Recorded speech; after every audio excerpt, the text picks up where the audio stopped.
afternoon, good morning, good evening, everybody. It is actually Sunday, July 27th, and you may not know what that means, but it's time for the High Risk Wrestling Podcast. I am your host, getting ready for Summer WrestleMania, whatever the case may be. This is me, Jeremy Pierce. Welcome one and all. You know you can check out the socials, Charismatic Creations on Facebook and YouTube, Charismatic_Creations, 52 on Instagram, and of course the 215 on Twitter. And today's show, do we have a Rhea Ripley problem? I'm bringing up this question because once again, Rhea Ripley's in another World Heavyweight Championship match, and before you try to kill me in the comments, just watch the show and listen to what I have to say, and then maybe, just maybe, you'll understand where I'm coming from. Stay to the end, but for now, you know what's next, so just go on and hit my music.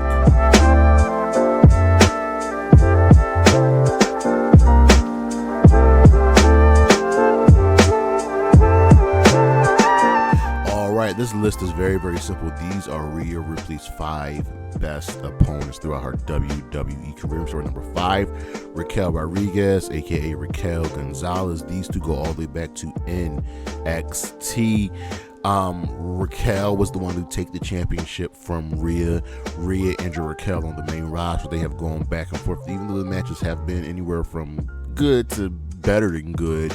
She has been a thorn in Rhea Ripley's side, can match her power for power. It's always great seeing Rhea fight someone that can match her in the strength. Speaking of matching her in strength, number 4, Piper Niven. Even though they haven't really interacted a lot on the main roster, we're going back to their days in NXT UK, where they put on some bangers and some wars. Piper Niven really made a name for herself in NXT UK, and it sucks that she never really won the NXT UK Women's Championship, but her and Rhea Ripley were able to show truly what women's wrestling can be. When you look different, you're built different, you can act different. Number 3, Charlotte Flair. These two have fought 2 or 3 times, and the matches have always been great, with Rhea Ripley getting the better of Charlotte in their last encounter. This is just a clash of icons, a clash of champions, a clash of 2 of the best, and when they go head to head, you know you're going to get nothing less than a banger of a match. Sometimes I know we get tired of Charlotte Flair, but when she and Rhea go head to head, you know it's quality work. Number 2, Liv Morgan. Liv is essentially, in my opinion, Rhea's best rival, not best opponent, best rival. Man, going all the way to the days of the Judgment Day. Remember, even before that, they were actually tag team champions. People forget that. Well, I don't think they were champions. Sorry, they were champions. They were partners. So they have history together as friends, as enemies, and going through the Judgment Day, they have been a thorn in each other's sides. I think they are really destined to do this forever. But number 1, you know who number 1 is, Io Sky. Shockingly, get this, ladies and gentlemen, Rhea Ripley has never defeated Io. Io, in my opinion, is the best wrestler on the planet. She's just that good, and one day Rhea Ripley will get over that hump of not being able to defeat Io. It drives her, it moves her forward, because when she finally does beat Io, well, if she finally beats Io, it will be a joyous celebration for her. They already have an immense amount of respect for each other, and like I said with Liv Morgan, these two are destined to do it forever.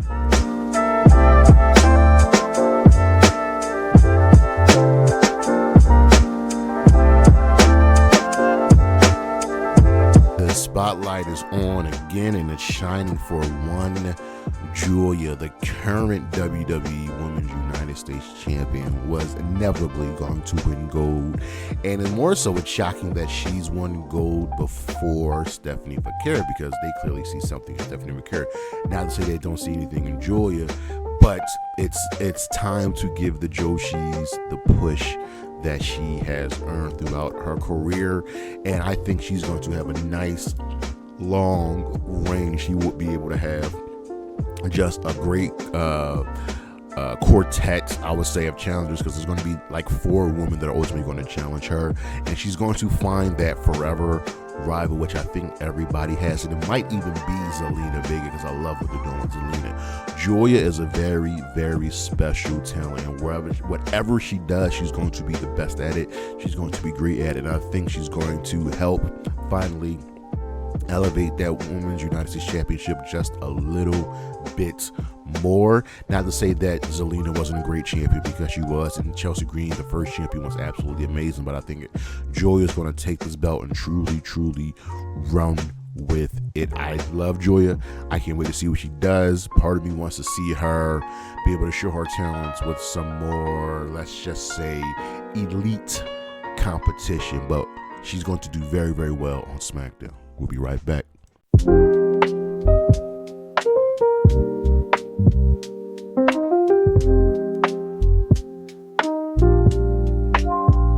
All right, so look, I love Rhea Ripley. I am a Rhea Ripley fan. I adore this woman. She is awesome. But we have to ask ourselves, do we have a Rhea Ripley problem? We've asked ourselves this question before about other people like Alexa Bliss and Charlotte Flair and Bianca Belair. And here's the thing. You push your stars. I get it.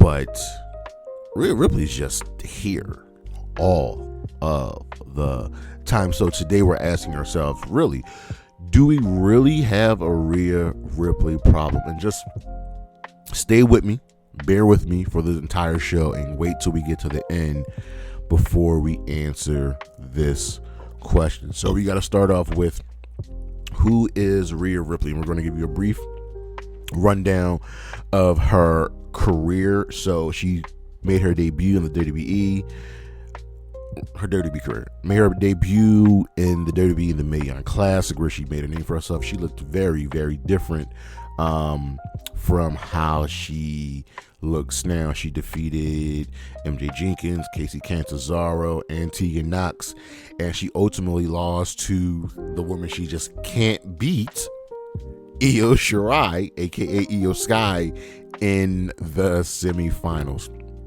She then was very, very prevalent in NXT UK, becoming the inaugural NXT UK Women's Champion after we thought it would be Toni Storm, but she went on to have really good feuds with Xia Brookside, Dakota Kai, and Piper Niven. It's there where she also really, really grew and made a name for herself. So then she comes over to NXT, becomes NXT champion, feuding with the likes of Shayna Baszler and Raquel Gonzalez, joining the Survivor Series team. And she was just doing really, really big things. She makes her way to the main roster, right? And she wins the Raw Women's Championship, right?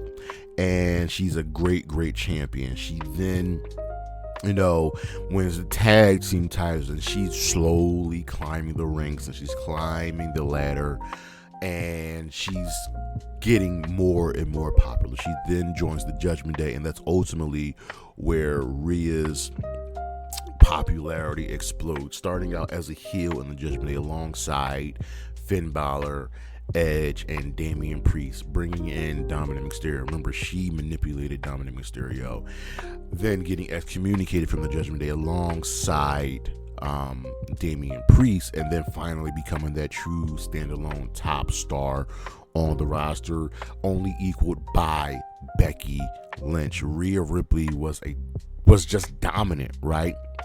She feuded with everybody, especially with Becky Lynch, winning matches at WrestleMania, but ultimately never facing the one woman that they're holding off on the championship match for, which is Bianca Belair. So Rhea Ripley has become the top star on the women's roster, right? And I think that's very much true. I think she's now surpassed Becky. She surpassed Charlotte. She surpassed Alexa. She surpassed Bianca Belair. She is the top women's champion. She's the top woman on the entire roster, even surpassing the likes of Io Sky, who I think is the best wrestler on the entire planet. So Rhea Ripley is here. She is an awesome individual. She speaks up for herself. She is very, very solid in the ring. She's super over. Just listen to the pop she receives when her music hits. So Rhea Ripley is here. But this question really arose from the Women's World Championship. So the Women's World Championship is currently on Raw and is being held by Io Sky. The Women's World Championship is the former SmackDown Women's Championship. That's the one that was created back on SmackDown that Becky Lynch became the inaugural champion. So since the title became the Women's World Championship when Rhea Ripley held it, there have been exactly, let me give you these numbers. There have been 24 Women's World Championship matches. And out of those 24 matches where the title was on the line, Rhea Ripley has either been champion in or fought for the title 19 times. She's missed 5 matches, and part of that was due to injury. So let that sink in now. In 2023, she was the champion, so that ultimately makes sense. In 2024, she was champion for about a third of the year, getting hurt, having to vacate the championship, which then got Liv Morgan to get the title. So that those 5 times she was out, she was hurt, and Liv was champion. But in 2025, she's been in every single Women's World Championship match, and in 2024 she was in the majority. She was in like half of them. So I'm asking, do we have a Rhea Ripley problem? That's where this question came about, because once again she's now in another World Championship match where she just got one against Io Sky. Now she's in the new one with Io Sky and Naomi, who's the current Women's World Champion. And here's the thing. Remember that list? She can't beat Io Sky. It's like hurting her. It's daunting. Like, it's driving her. So once again, look. I think Naomi's retaining at SummerSlam. Okay, I even think Naomi's probably going to end up defeating Stephanie Vaquer, who gets the championship match at Clash in Paris. Because I just don't think you should end Naomi's reign this early. I do think they made a mistake in not having Naomi stay on SmackDown so she can take the title inevitably from Jade, but whatever, I digress.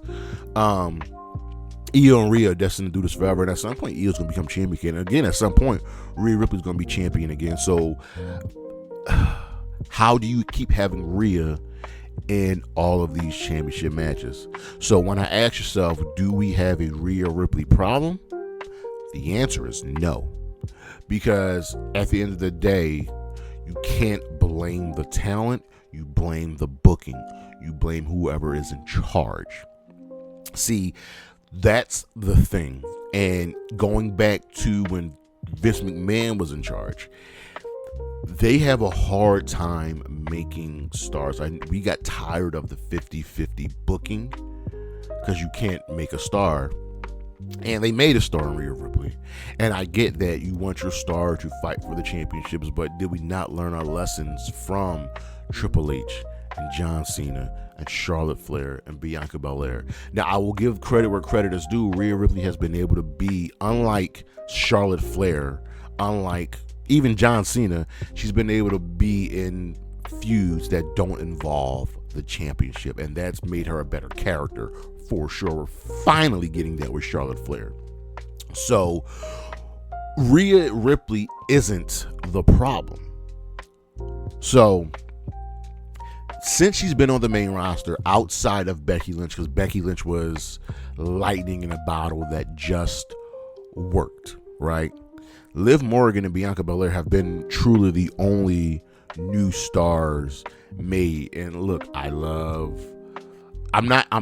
excluding some of the women that were on the main roster before Rhea got up there, like Bayley, like Asuka.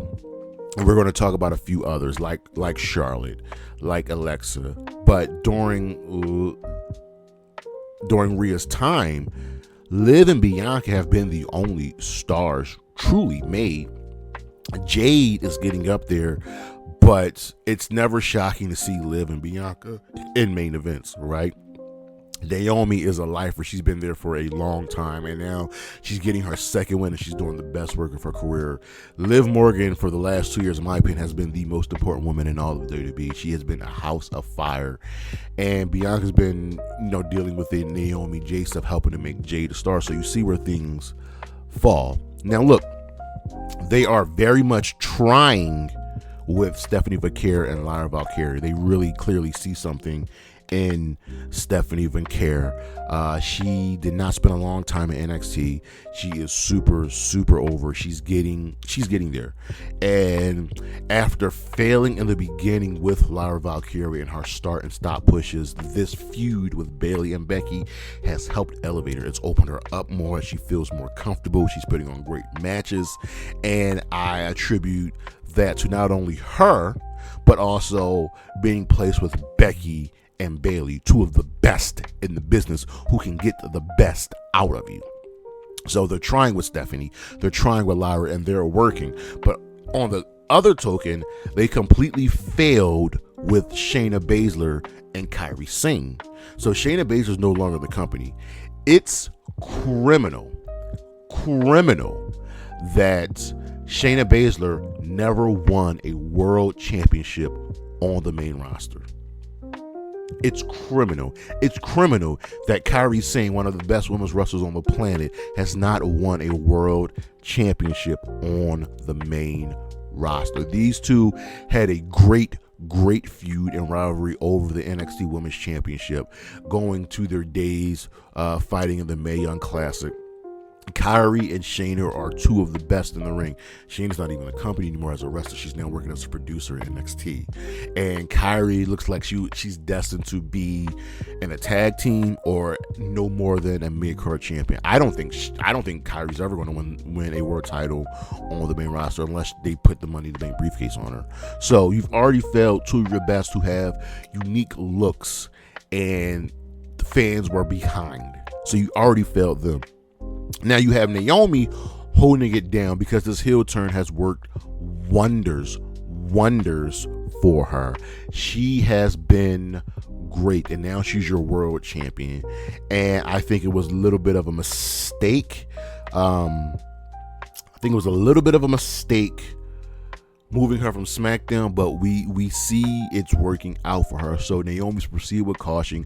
She's going to be a unique character, helping to really move that women's division forward, because they don't really have a lot of top heels on the women's side of the roster on Raw. You have Naomi, you have Becky, Liv is out, and Roxanne and Raquel right now in the tag team division. And I probably should have put Nia as one of Rhea Ripley's best opponents, because she is. But Nia Jax has been a force to reckon with. Nia's over on SmackDown.